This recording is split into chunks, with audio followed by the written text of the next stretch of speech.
हर हर महादेव। सोमवार का व्रत भगवान भोलेनाथ के लिए किया जाता है। ऐसा माना जाता है कि जो भी स्त्री अपनी कुमारी अवस्था में भगवान शिव के सोमवार का व्रत करती है, उसे एक बहुत ही अच्छा पति मिलता है। और यदि आप आर्थिक रूप से बुरी तरह संकट में फंसे हुए हैं, तो भी आपको सोमवार का व्रत अवश्य करना चाहिए। सोमवार के व्रत को शिव मनसा व्रत भी कहा जाता है। ऐसा कहते हैं कि इस व्रत को रखने से मनुष्य की सभी मनोकामनाएं पूर्ण हो जाती हैं। आइए सुनते हैं सोमवार की व्रत कथा। किसी नगर में एक साहूकार रहता था। उसके घर में धन की कोई कमी नहीं थी, लेकिन उसकी कोई संतान नहीं थी, जिस वजह से वो बेहद दुखी था। पुत्र प्राप्ति के लिए वो भगवान शिव के प्रत्येक सोमवार को व्रत रखता था और पूरी श्रद्धा के साथ शिवालय में जाकर भगवान शिव और पार्वती जी की पूजा करता था। उसकी भक्ति देखकर मां पार्वती प्रसन्न हो गईं और भगवान शिव से उस साहूकार की मनोकामना पूर्ण करने का निवेदन किया।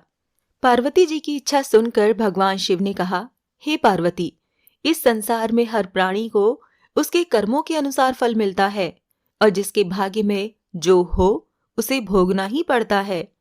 लेकिन पार्वती जी ने साहूकार की भक्ति का मान रखने के लिए उसकी मनोकामना पूर्ण करने की इच्छा जताई। माता पार्वती के आग्रह पर शिवजी ने साहूकार को पुत्र प्राप्ति का वरदान तो दिया, लेकिन साथ ही ये भी कहा कि उसके बालक की आयु केवल 12 वर्ष होगी।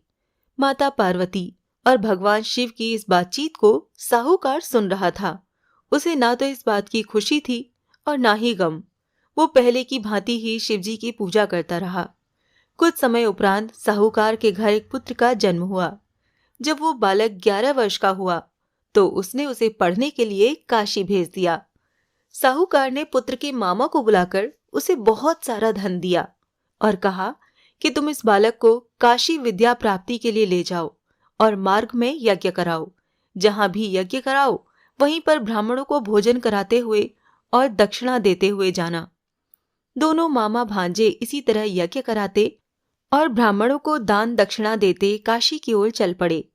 रास्ते में एक नगर पड़ा, जहां नगर के राजा की कन्या का विवाह होना था। लेकिन जिस राजकुमार से उसका विवाह होने वाला था वो एक आंख से काना था। राजकुमार के पिता ने अपने पुत्र के काना होने की बात को छुपाने के लिए एक चाल सोची। साहूकार के पुत्र को देखकर उसके मन में एक विचार आया। उसने सोचा, क्यों न इस लड़के को दूल्हा बनाकर राजकुमारी से विवाह करा दूं। विवाह के बाद इसको धन देकर विदा कर दूंगा और राजकुमारी को अपने नगर ले जाऊंगा। लड़के को दूल्हे के वस्त्र पहनाकर राजकुमारी से विवाह कर दिया गया। लेकिन साहूकार का पुत्र एक ईमानदार शख्स था। उसे ये बात न्याय संगत नहीं लगी।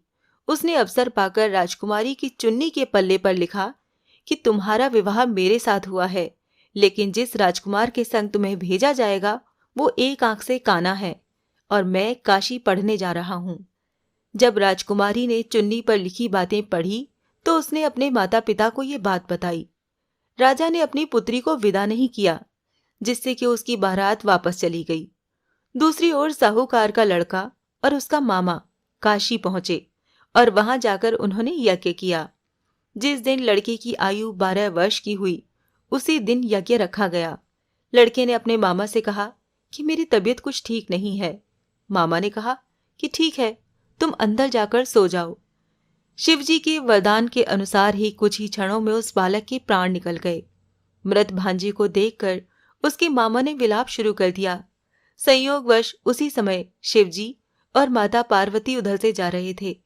पार्वती ने भगवान से कहा, प्राणनाथ, मुझे इसके रोने के स्वर सहन नहीं हो रहे। आप इस व्यक्ति के कष्ट को अवश्य दूर करें। जब शिवजी मृत बालक के समीप गए तो बोले, ये उसी साहूकार का पुत्र है जिसे मैंने 12 वर्ष की आयु का वरदान दिया था और अब इसकी आयु पूरी हो चुकी है।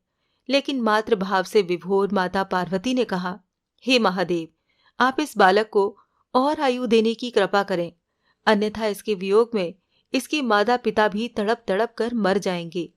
माता पार्वती के आग्रह पर भगवान शिव ने उस लड़के को जीवित होने का वरदान दिया। शिवजी की कृपा से वो लड़का जीवित हो गया। शिक्षा समाप्त करके लड़का मामा के साथ अपने नगर की ओर चल दिया। दोनों चलते हुए उसी नगर में पहुंचे जहां उसका विवाह हुआ था। उस नगर में भी उन्होंने यज्ञ का आयोजन किया। उस लड़के के ससुर ने उसे पहचान लिया और महल में ले जाकर उसकी आवभगत की और अपनी पुत्री के साथ उसको विदा किया। इधर भूखे प्यासे रहकर साहूकार और उसकी पत्नी बेटे की प्रतीक्षा कर रहे थे। उन्होंने प्रण कर रखा था कि यदि उन्हें अपने बेटे की मृत्यु का समाचार मिला तो वो भी प्राण त्याग देंगे, परंतु अपने बेटे के जीवित होने का समाचार पाकर वो बहुत प्रसन्न हुए। उसी रात भगवान शिव ने व्यापारी के स्वप्न में आकर कहा, हे श्रेष्ठी, मैंने तेरे सोमवार के व्रत करने और व्रत कथा सुनने से प्रसन्न होकर तेरे पुत्र को लंबी आयु प्रदान की है। जो कोई सोमवार का व्रत करता है या कथा सुनता है अथवा पढ़ता है, उसके सभी दुख दूर होते हैं और उसकी समस्त मनोकामनाएं पूर्ण होती हैं।